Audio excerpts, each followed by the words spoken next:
Students, welcome to my channel NEET Biology, and now we are going to start lecture number 4 of reproduction in organism।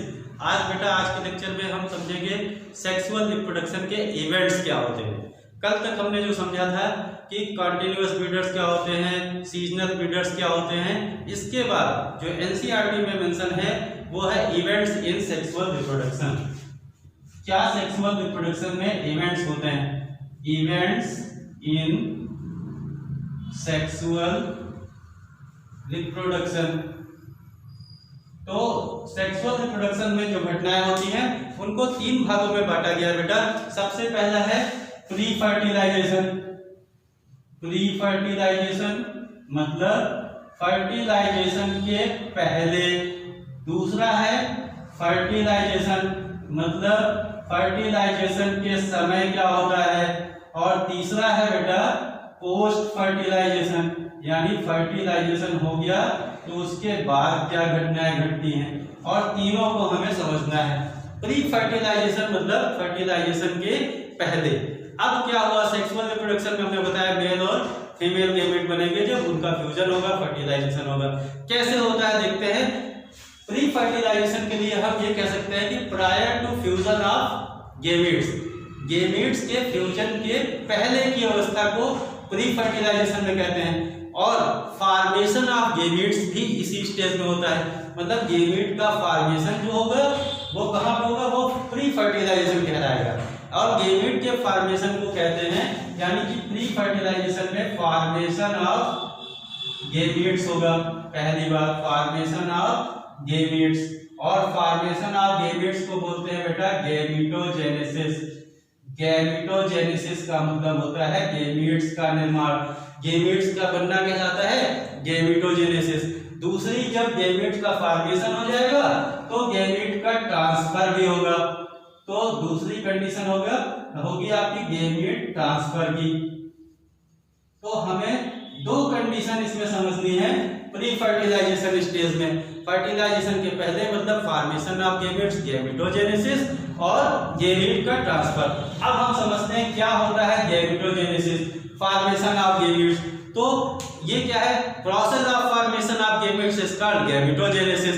इसमें mail और female gametes बनते हैं। एक बात याद रखना बेटा, गैमेट्स जो हम होते हैं वो हमेशा हैप्लॉइड होते हैं। गैमेट्स जो बनेंगे वो हैप्लॉइड होंगे। नोट कर लीजिएगा, गैमेट्स आर ऑलवेज हैप्लॉइड। और ये मेल और फीमेल गैमेट का बनते हैं। अब दूसरी चीज, मेल गैमेट बना और फीमेल गैमेट बना, लेकिन इसमें भी कंडीशन हो सकती है। अगर मेल और फीमेल गैमेट सिमिलर हो, मान लीजिए ये बना है मेल गैमेट, ये मेल गैमेट है, और ये बना है फीमेल गैमेट, लेकिन देखिए दोनों में कोई डिफरेंस नहीं दिख रहा है, दोनों एक समान है, that is same in appearance. जब ऐसी कंडीशन हो तो इसको हम कैटेगराइज नहीं कर सकते कि कौन मेल है और कौन फीमेल है। मॉर्फोलॉजिकली सिमिलर होते हैं। ऐसे गैमेट्स को कहते हैं होमोगैमेट्स। होमोगैमेट्स, या इसको कहते हैं आइसोगैमेट्स। तो गैमेट्स का फॉर्मेशन जो हुआ, यानी मेल और फीमेल बने, लेकिन एक कंडीशन ऐसी देखने को मिली जिसमें गैमेट्स जो है वो सिमिलर है, सेम अपीयरेंस वो कर रहे हैं, and not categorize them into male and female gametes. These are called isogametes or heterogametes. और ये इसका एग्जांपल है क्लैडोफोरा एल्गी है। क्लैडोफोरा एक एल्गी है जो आपके एनसीईआरटी में भी मेंशन है। तो आइसोगेमेट्स का एग्जांपल भी आपको याद रखना है। अब इसके अपोजिट, अगर कोई ऐसी कंडीशन हो कि दोनों गैमेट्स मॉर्फोलॉजिकली डिसिमिलर हो, उनको हम आइडेंटिफाई कर ले, देख करके ही हम जान जाएं कि ये दोनों गैमेट्स अलग अलग हैं। जैसे मान लीजिए ये एक फीमेल गैमेट है, ठीक है, और ये एक मेल गैमेट है। ये एक मेल गैमेट है और ये है फीमेल गैमेट। आप देखिए दोनों को देख करके पहचान सकते हैं ना। तो अगर आइडेंटिफाई कर ले हम दोनों को बाहर से ही, तो ऐसे गैमेट्स मतलब मॉर्फोलॉजिकली डिसिमिलर हैं, आइडेंटिफाई आसानी से हो जाए, ऐसे गैमेट्स कहलाते हैं हेटेरोगैमेट्स। हेटेरोगैमेट्स, दोनों अलग अलग तरह के गैमेट्स हमें देखने को मिल रहे हैं, हेटेरोगैमेट्स कहलाते हैं। और इसका एग्जांपल है फ्यूकस, फ्यूकस जो है, और ये फ्यूकस भी एक एल्गी है बेटा। तो एल्गी का एक एग्जांपल है फ्यूकस, जो हेटेरोगैमेट्स देखने को मिलता है। इवन ह्यूमन बींग्स में भी क्या होते हैं, हेटेरोगैमेट्स होते हैं। हेटेरोगैमेट्स ह्यूमन बींग्स में हमें देखने को मिलते हैं। जैसे देखिए ह्यूमन बींग्स में ये एग है और ये ह्यूमन का स्पर्म है। स्पर्म ऐसे होता है ना बेटा, ये स्पर्म है, इसको स्पर्म बोलते हैं मेल गैमेट को, और ओवम बोलते हैं हम फीमेल गैमेट को। तो ये भी हेटेरोगैमेट्स है। तो ह्यूमन बींग्स भी जो है हेटेरोगैमेट्स होते हैं। तो इस तरह से ये गैमेट का फॉर्मेशन हुआ, जिसको हमने बोला गैमेटोजेनेसिस। अब आते हैं गैमेटोजेनेसिस हो गई, तो फिर गैमेट का ट्रांसफर होगा।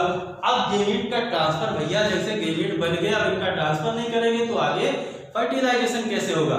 गैमेट, अब गैमेट का ट्रांसफर कैसे, किसका होगा ट्रांसफर, तो हमेशा मेल गैमेट ही फीमेल के पास जाता है। अरे आपने देखा नहीं, लड़कियों के ज्यादा नखरे होते हैं, फीमेल के नखरे ज्यादा होते हैं और मेल उनको बियर करता है। तो जाहिर सी बात है मेल गैमेट ही जाएगा फीमेल गैमेट के पास। फीमेल गैमेट तो बोलेगी कि हमें नहीं जाना है, मेल गैमेट ही जाएगा उसके पास।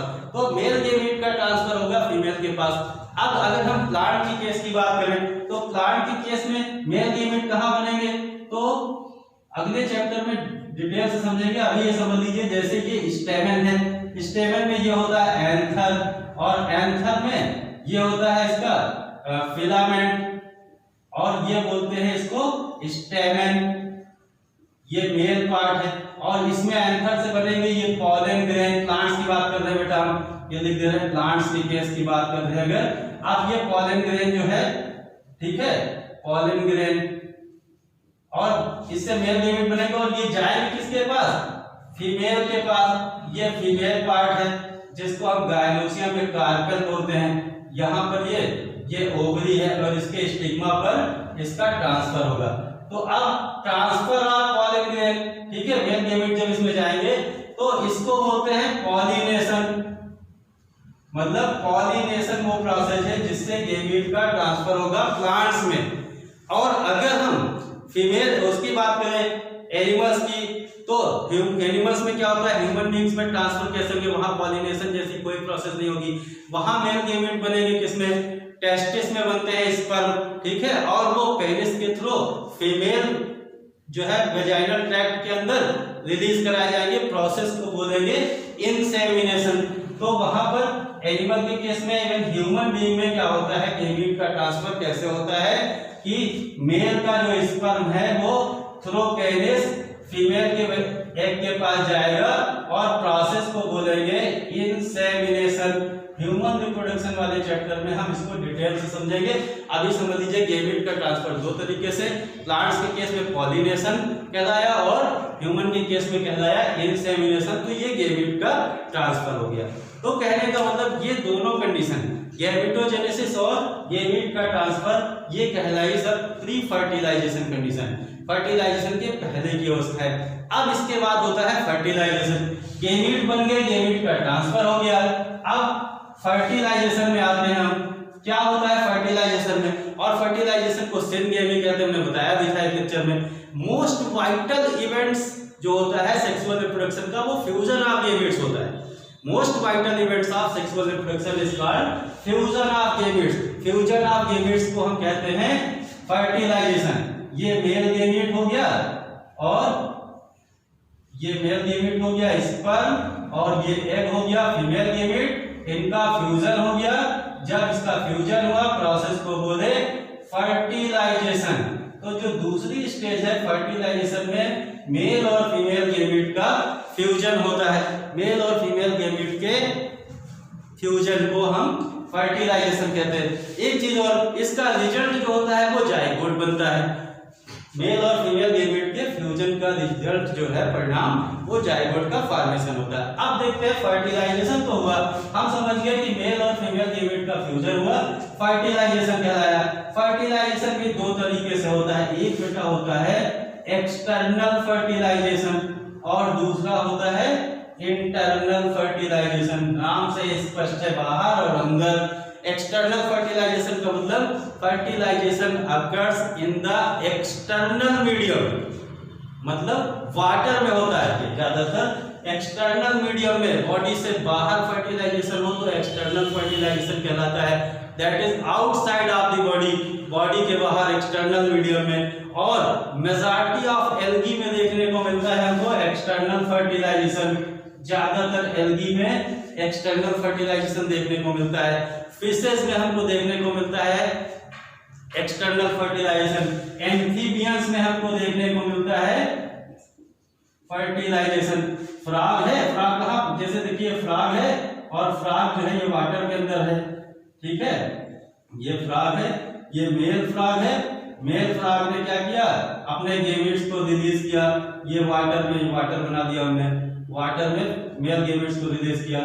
ये फीमेल फ्रॉग है, फीमेल फ्रॉग है और इसने क्या किया, अपने गेमेट्स को वाटर के अंदर रिलीज किया, ठीक है, ये अपने गेमेट्स को वाटर के अंदर रिलीज किया और दोनों का फ्यूजन हो गया। फर्टिलाइजेशन कहाँ हुआ, वाटर के अंदर हुआ। तो एक्सटर्नल फर्टिलाइजेशन हमें देखने को मिला किसमें, फ्रॉग में देखने को मिला, एम्फीबियंस में, एल्गी में, फिशेस में। Outside of body fertilisation takes place, is called external fertilisation. Internal fertilisation में क्या होता है, फंजाई है, फंजाई में देखने को मिलता है, रेप्टाइल्स में देखने को मिलता है, बर्ड्स में देखने को मिलता है, ठीक है। प्लांट्स के केस की बात करें अगर हम, फंजाई में, रेप्टाइल्स में, बर्ड्स में देखने को मिलता है, मेजॉरिटी ऑफ प्लांट्स में, ब्रायोफाइटा में देखने को मिलता है, टेरिडोफाइटा में देखने को मिलता है, जिम्नोस्पर्म में देखने को मिलता है और एंजियोस्पर्म में देखने को मिलता है। Fertilisation occurs inside of body, body के अंदर फर्टिलाइजेशन देखने को मिलता है तो उसको कहते हैं इंटरनल फर्टिलाइजेशन। तो हमें समझ में आया ये एक्सटर्नल और इंटरनल फर्टिलाइजेशन क्या होता है। अब आते हैं तीसरे इवेंट्स पर जो कहलाता है पोस्ट फर्टिलाइजेशन इवेंट।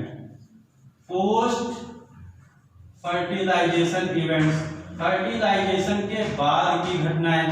क्या होता है फर्टिलाइजेशन, पोस्ट फर्टिलाइजेशन में, तो एक तो होता है बेटा जाइगोट बनता है, एक तो बनेगा जाइगोट, फिर दूसरी प्रोसेस होगी एम्ब्रियोजेनेसिस।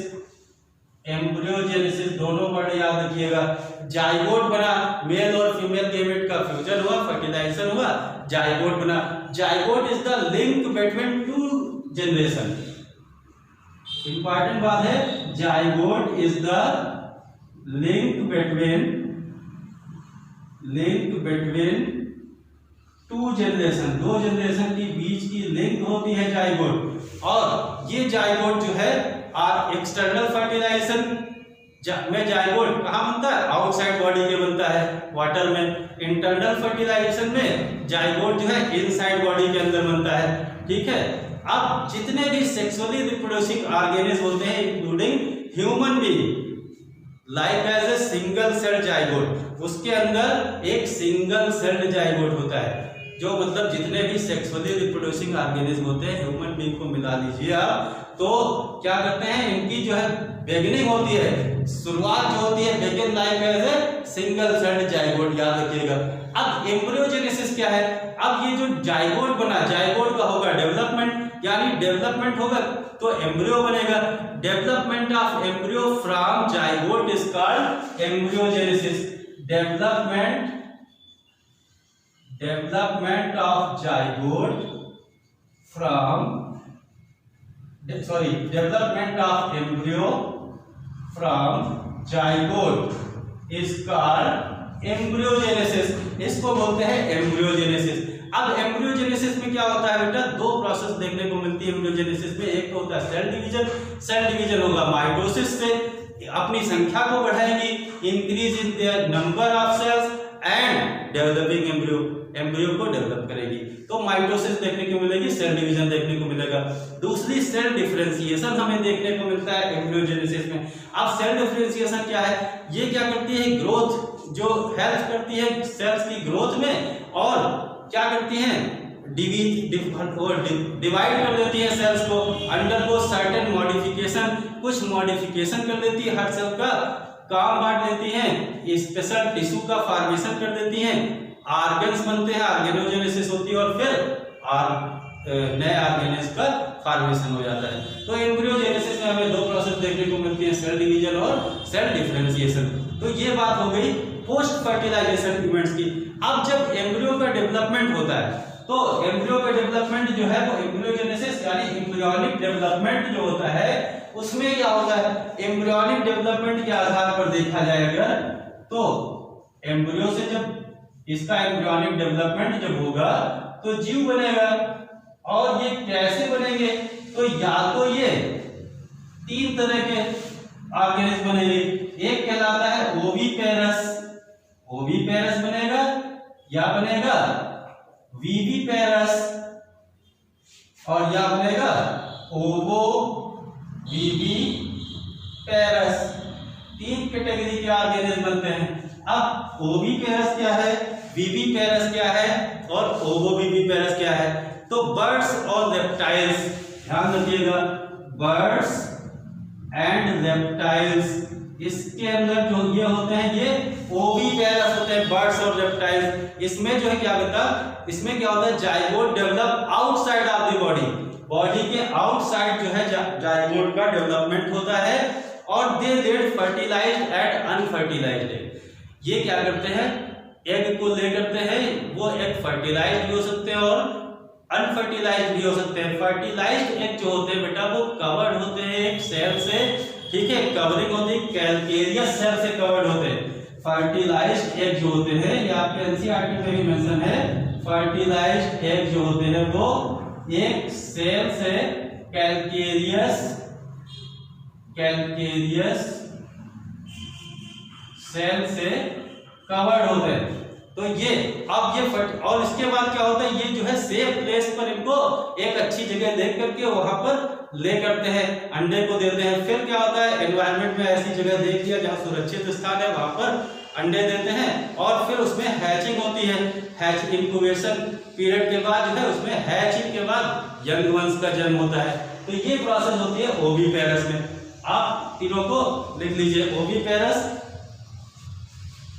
फिर क्या होगा कि वीवीपेरस में हम आते हैं। तो वीवीपेरस में क्या होता है बेटा, ये मेजॉरिटी ऑफ मैमल्स होते हैं इंक्लूडिंग ह्यूमन बीइंग्स होते हैं। इसमें जाइगोट डेवलप होता है बॉडी के इनसाइड और आफ्टर सर्टेन पीरियड, कुछ पीरियड के बाद क्या होता है, ग्रोथ होती है उसके अंदर और यंग वंस का जन्म होता है। ठीक है, इसमें यदि बच्चे का जन्म होता है, अंडे देने वाली जो अवस्था है वो ओविपेरस में है, वो आउटसाइड बॉडी पे हुआ, एग लेइंग हुए, अंडे दिया और फिर अंडे जो है सेफ स्थान पर रख दिया, फिर उसमें हैचिंग हुई और फिर उससे बच्चे निकले। लेकिन ह्यूमन बीइंग्स में मेजॉरिटी ऑफ मेंबर्स जो वीवीपेरस कहलाते हैं, जाइगोट का डेवलपमेंट बॉडी के अंदर होता है और ये सीधे बच्चे को जन्म देते हैं, वीवीपेरस कहलाते हैं। तीसरी जो है कंडीशन जो ओवोवीवीपेरस होती है। अब इसमें क्या होता है, फीमेल जो होती है वो एग रिटेन करती है अपने बॉडी के अंदर, बॉडी के अंदर फर्टिलाइजेशन के बाद एग को रिटेन करेगी। एम्ब्रियो का डेवलपमेंट जो है बॉडी के अंदर ही होगा और लेकिन एक्स्ट्रा नरिशमेंट वहां पर जो है प्रोवाइड नहीं होगा, कुछ प्लेसेंटा जैसी स्थिति वहां पर नहीं होती है। विदाउट एक्सटर्नल नरिशमेंट वो जो है एग को अंदर जो है डेवलप करेगी, एम्ब्रियो को डेवलप करेगी, यानी कि प्लेसेंटा एब्सेंट होता है। फिर बाद में क्या होता है, इसके अंदर बाद में वो अंदर एग को डेवलप करेगी, फिर बाहर जो है वो जो जन्म देगी तो बच्चे को जन्म देगी। यानी वहां पर एग जो है बॉडी के अंदर बना लेकिन जन्म किसका हुआ, बच्चे का हुआ। तो इसका एग्जाम्पल जो है वो शार्क है और रेप्टाइल स्नेक है। क्या होता है, जैसे इसमें अब ओविपेरस में इसको जैसे समझिए, ये बर्ड है, कोई बर्ड ने क्या किया, ये बर्ड है, इसने यहाँ पर एग अपना बनाया और एग को प्रोड्यूस किया बाहर सेफ इन्वायरमेंट में एग, और फिर एग से ये सेफ इन्वायरमेंट में एग को रखा और एग से इसमें हैचिंग हुई, फिर एग से जो है ये एक छोटी सी बर्ड्स निकल आई। ठीक है, इस तरह से।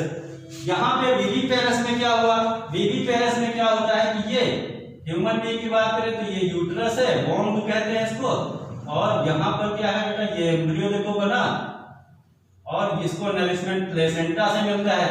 ये यहाँ पर ह्यूमन बीइंग में ऐसे होता है, डायरेक्ट बच्चे का जन्म हुआ। वीवीपेरस, ओवोवीवीपेरस में क्या हुआ, इसका एग्जांपल जैसे ये शार्क मछली है, शार्क में क्या हुआ, इसने एग अपनी बॉडी में प्रोड्यूस किया और उसके बाद एग को यहाँ पर जो है प्लेसेंटा नहीं है, लेकिन उसको नरिशमेंट दे रही है। विदाउट प्लेसेंटा के एक्सटर्नल नरिशमेंट नहीं होता है एग को, फिर ये बाहर जो क्या करेगी तो एग ले नहीं करेगी, सीधे एक बेबी शार्क, छोटी सी बेबी शार्क को जन्म देगी। ठीक है, तो ये बेबी शार्क जो है रिलीज हुई। ऐसे एनिमल ओवोविविपेरस कहलाते हैं। इसका एग्जांपल एक रेटल स्नेक होता है। अब अगर हम ये तो बात हुई एनिमल्स की एम्ब्रियोनिक डेवलपमेंट में, ओवोविविपेरस, विविपेरस और ओविपेरस। प्लांट्स में क्या होता है? प्लांट्स में तो बच्चे होते नहीं है ना अंडे होते हैं, तो वहां क्या होता है? वहां सीड बनते हैं, फ्लावर बनते हैं। इन केस ऑफ प्लांट्स की बात करें अगर हम, तो फ्लावरिंग प्लांट्स में क्या होता है? Zygote form inside the ovule. Ovule होता है, ओव्यूल के अंदर जाइगोट का डेवलपमेंट होता है। और जब फर्टिलाइजेशन होता है तो सेपल्स होते हैं फ्लावर के अंदर, पेटल्स होते हैं, ये सब सेपल्स, पेटल्स, स्टेमन, ये सब सारे के सारे पार्ट जो है वो गिर जाते हैं। और क्या होता है? पिस्टिल बचता है। पिस्टिल कहते हैं गायनोसियम को, कार्पेल को, फीमेल पार्ट को वो बचा रहता है, प्लांट्स का अटैच रहता है फ्लावर में, बाकी सब गिर जाते हैं फर्टिलाइजेशन के बाद। अब ओवरी जो होती है उसके अंदर, फीमेल के अंदर जो ओवरी होती है, प्लांट्स की बात करते हैं, ओवरी जो है वो डेवलप हो जाती है फ्रूट में, और फ्रूट डेवलप हो जाता है, फ्रूट के बाहर जो है थिक वॉल बन जाती है, जिसको हम पेरिकार्प कहते हैं। दोनों क्वेश्चन आ सकते हैं। देखिए एनसीईआरटी में कैसा बना है, एक पाइसनसटाइलम है, ये देखिए ऐसे बना हुआ है। इसमें